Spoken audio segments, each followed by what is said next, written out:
반갑습니다. 민수입니다. 오늘은 일주론 갑인일주를 간단하게 보도록 하겠습니다. 아래 위로 목기운이고 간여지동이죠. 간여지동은 굉장히 강력한 힘을 가진 뭐 그런 존재라고 봐야 되겠죠. 나는 그냥 목이다. 이건 순수한 목이죠. 아래 위로 불순한 그런 의도가 없는 것이죠. 목으로만 돼 있기 때문에. 지장간 안에는 무토, 편재, 편재가 임목의 장생이죠. 장생. 그리고 병화식신이 장생. 갑비견은 걸록. 음, 투출투간이라는 게 있는데 만약에 예를 들어서 이 병화가 천간에 이렇게 떠 있으면 내가 하는 일이 표가 나는 사람이다라는 뜻이 되는 거고, 인중에 병화밖에 없다 식신이. 그러면 뭐 하냐면 집에서 TV 틀고 넷플릭스를 보고 있는 사람인 겁니다. 그냥 개인적인 것이죠. 그냥 근데 천간에 이렇게 식신이 이렇게 떠 있으면 뭐 강의를 하든지 뭐 영업을 하든지 뭐 이런 식으로 뭐 발현이 되겠죠. 그리고 예를 들어 천간에 뭐 수기운이 옆에 이렇게 달라붙어 버리면 내가 배운 걸 화기운으로 풀어내는 사람이니까 뭐 교사도 될 수 있겠죠. 그냥 식신만 있다면 뭐 이렇게 뭐 영업직일 수도 있고 뭐 이렇게 되는데, 병화라는 식신 자체가 아예 없다. 인중이 병화로만 있다. 그러면 집에서 방구석에서 넷플릭스 보는 사람인 겁니다. 간단하게 정리하면 그렇습니다. 이 갑인의 반대 기운은 뭐죠? 경신이죠. 음, 갑인이라는 글자는 실속이 없는 글자죠. 어찌 보면 오지랖이 넓다. 목기운이라는 것은 이렇게 펼치는 기운이고 이렇게 솟아오르는 기운이기 때문에 조금 남들이 봤을 때는 좀 오지랖이 넓어 보일 수도 있는 목기운의 전형적인 특징이죠. 아기가 없고 굉장히 발랄하고 쾌활하고 그런 것이죠. 경신이라는 글자는 굉장히 과묵하죠. 과묵하고 나는 실속파다. 아무 때나 나서지 않는다. 그리고 돈 욕심도 있다. 이래 볼 수 있지만 갑인일주는 나는 오늘만 산다. 돈 내가 쏠게. 가자. 뭐 이렇게 되는 것이죠. 그리고 이 갑인지랑 또 비슷한 일주가 있죠. 을묘랑 차이가 뭐죠? 같은 간여지동이 같은 목인데, 갑은 양을 뜻하고 을은 음을 뜻하죠. 그리고 갑인이라는 글자는 경금을 만나면 충이고 뭐 이렇게 되는데, 을은 경금을 향해 가죠. 합을 하려고 하죠. 뭐냐? 을묘는 계산을 한다라는 거죠. 갑인은 계산할 줄 모르는데 이 을묘는 계산을 한다는 것이죠. 금을 좋아하기 때문에. 음, 음간들의 특징이죠. 계산적이다라고 볼 수가 있죠. 나는 손해 보면서까지 뭐 그러고 싶지 않다 뭐 이런 게 있는데, 갑이는 야 오늘 술 내가 쏠게, 커피 내가 쏠게 이렇게 되는 것이죠. 근데 을묘는 오늘 내가 샀으니까 내일은 네가 사 이래 되는 것이죠. 계산적이다 보시면 될 것 같습니다. 그러므로 목기운은 시작, 새로운 것을 만들어내는 힘이 된다. 금으로만 된 일주는 새로운 걸 만들어내는 힘은 좀 약하겠죠. 다 장단점은 있습니다. 근데 제가 만약 갑인이랑 경신이랑 둘 중에 제가 택할 수 있다면 경신을 택할 것 같습니다. 돈이 되니까.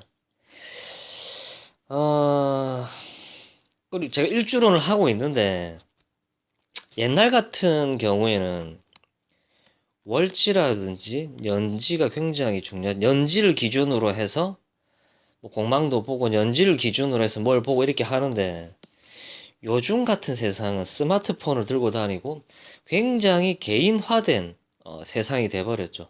스마트폰으로 뭐 이렇게 음식도 배달하고 비대면으로 할 수 있는 것들이 굉장히 늘어난 세상이 돼버렸기 때문에 요즘에는 이 일주가 굉장히 중요한 세상이 돼버렸어. 나는 어, 내 개인적인 것이 굉장히 소중하다. 나는 굳이 결혼 안 하고 살아야 된다. 이런 식으로 내 일주가 굉장히 중요한 세상이 돼버렸죠. 옛날에는 옛날에 철학관 하시던 분들은 월치, 연주를 굉장히 중요하게 보고 그랬는데 요즘은 좀 세상이 달라져 가지고 굉장히 괴인화된 사회가 됐기 때문에 이 일주가 굉장히 중요한 사회가 됐다 이렇게 보시면 될 것 같습니다. 그리고 갑인일주는 일지에 똑같은 록을 깔고 있기 때문에 비견을 깔고 있죠. 비견 걸록. 비견이나 걸록이 어떤 힘을 발휘를 하냐면 내가 운동을 하거나 운동선수이거나 아니면 뭐 이렇게 힘든 일을 하거나 이러시는 분들한테는 맷집이 되고 버티는 힘이 되고 뭐 추진력, 지구력 이런 게 되는 겁니다. 이런 게 되기 때문에 이런 게 뒷받침이 될 수 있다라는 것이 버티는 힘이 된다 이렇게 보시면 될 것 같습니다. 백지장도 둘이서 들면 낫다는 것이죠. 뭐 그런 거라고 보시면 될 것 같습니다. 이 비견이라든지 걸록이라는 뜻은 한마디로 저돌적인 힘을 낼 수가 있다는 것이죠. 그리고 갑인을주는 자축이 공망이죠. 인성이 공망을 맞았죠. 어, 자수라는 것은 정인이죠. 정인이 공망을 맞았다. 인성이라는 것은 인정을 받는 힘이 되거든요. 인정받기 힘이 든다라고도 볼 수도 있죠. 그리고 인성이라는 것은 뭐 도덕적인 걸 뜻하는데, 돈 빌려서 안 갚을 수도 있다라는 거, 친구가 돈 빌리고 안 갚을 수도 있다라는 것이죠. 도덕성이 좀 약하다. 그리고 축이 공말을 맞았다라는 것은 축은 뭐 갑일주들한테 천을 귀인이죠. 근데 귀인 작용이 약할 수도 있다 이렇게 볼 수가 있는 것이죠. 뭐 재성 모으는 힘이 약하다 이렇게 볼 수가 있는 것이죠. 뭐 투자를 해서 돈을 날려 먹는다든지 이런 게 갑인일주는 취약할 수가 있다라는 것이죠. 그리고 인성은 모친도 되죠. 엄마가 되죠. 엄마 찾아 산말리. 친엄마가 있어도 이거 혹시 계모가 아닌가라는 의문이 들 정도로 뭐 그런 뭐 생각이 들 수도 있다라는 것이죠. 인성이 공망을 맞았다라는 것은. 그리고 인성이라는 것은 재성을 묶어둘 수 있는 힘이 되죠. 부동산으로 바꿀 수도 있는 것이죠. 근데 그런 힘이 약하다라는 것이죠. 나는 날려 먹을 준비가 되어 있는 일주다. 이렇게 볼 수가 있죠. 그리고 학문론을 보자면 남다른 경쟁심, 비견은 이제 경쟁심이죠. 경쟁심만 있는 것이죠. 음. 엉덩이를 의자에 붙이고 앉아 있을 수가 없다. 긴 공부에 약할 수 있다. 예를 들어서 모의고사라든지 뭐 입학 시험에 관련된 이런 시험, 이런 게는 굉장히 약하다는 것이죠. 길게 공부를 하기가 힘들다라는 것이죠. 예. 그리고 목기운이 강하면 뭐 고집이 세다 이렇게 얘기를 또 하는데 보통 다른 선생님들 일주론 뭐 60갑자를 보더라도 60갑자 중에 고집이라는 단어가 안 빠지는 일주들은 없죠. 그렇기 때문에 저는 고집이라는 말은 잘 안 씁니다.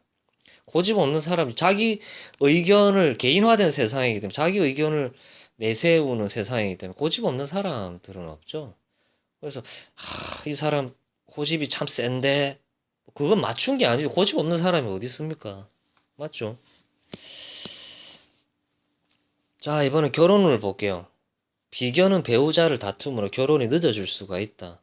보통 철학관 같은 데 가면 음, 비견겁제를 가지고 있는 사람들한테 결혼을 늦게 하라고 합니다. 왜냐하면 비겁으로 인해서 뭐 재분탈이 일어난다든지 뭐 비겁이 내 남편을 뺏어갈 수 있고 뭐 그런 것 때문에 배우자를 다툼으로 결혼을 늦어질 수도 있다 이렇게 얘기는 하는데 보통 이렇게 비겁이 많은 분들은 어 내가 뺏기도 하고 뺏기기도 하고 이렇거든요. 뺏을 수도 있고 그렇기 때문에 벼락 결혼을 하는 분들도 많습니다. 두세 달 사귀고 결혼하고 급하니까요. 혹시 뺏길까봐 뭐 그런 경우들도 많습니다. 그렇기 때문에 철학관 같은 데 가면 늦게 결혼을 하라고 합니다. 결혼을 유지를 하려면 여자들은 식상이 꼭 필요하고 남자는 관이 필요하다. 음, 남자한테 관은 참을성이고 여자한테 식상은 남자한테 대항할 수 있는 힘이죠. 직장 생활도 마찬가지죠.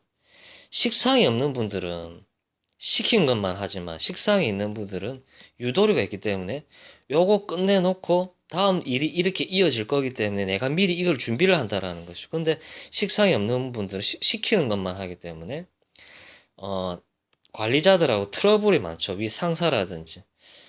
왜 나만 괴롭힐까? 식상이 없으니까 그렇죠.